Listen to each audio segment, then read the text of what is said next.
So a friend of mine is an activist, and he's with the Broomfield 912, and his name is Jason Morley. Let's hear it for Jason Morley.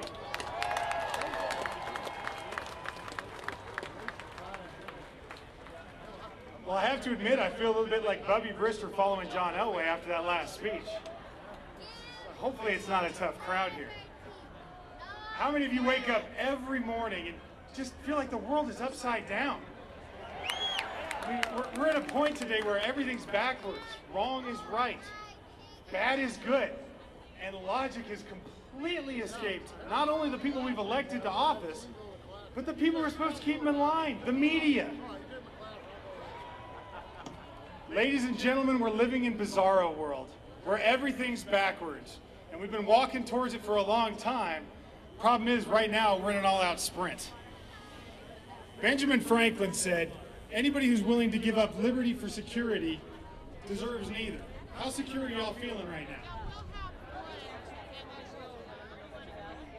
Let me give you another point. Anybody who's willing to accept the absurd logical deserves exactly what they get.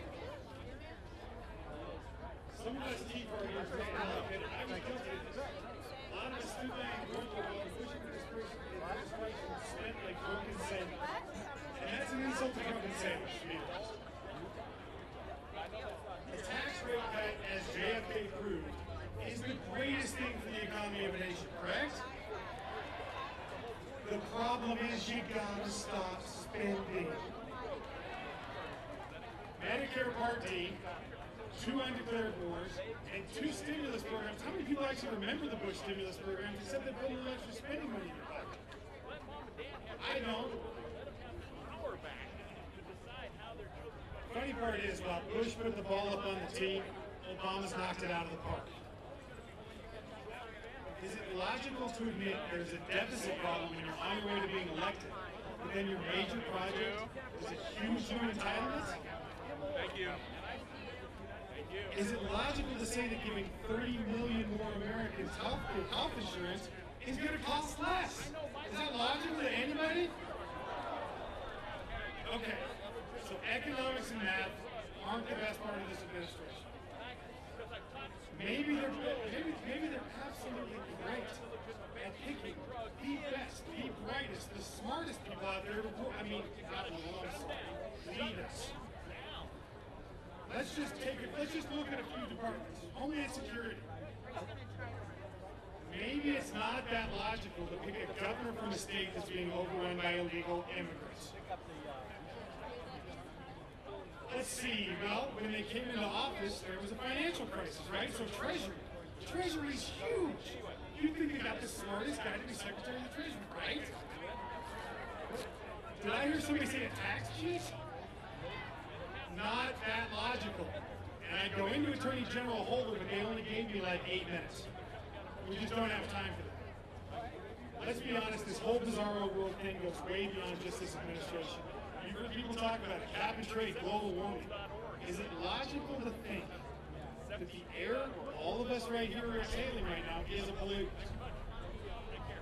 Is it logical to think that government, who couldn't handle cash for bunkers, is going to solve that problem? Schools. How many times do you hear it? Almost daily. We need more money for our schools, more money for our schools. We throw billions of dollars at our schools.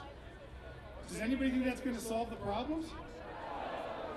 What we need is choice and competition for everybody.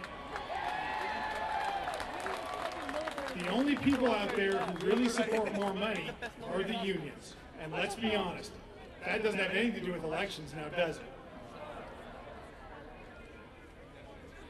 We're now at a point where if everyday people played by the rules, paid their mortgage, stayed out of debt, they're going to be punished.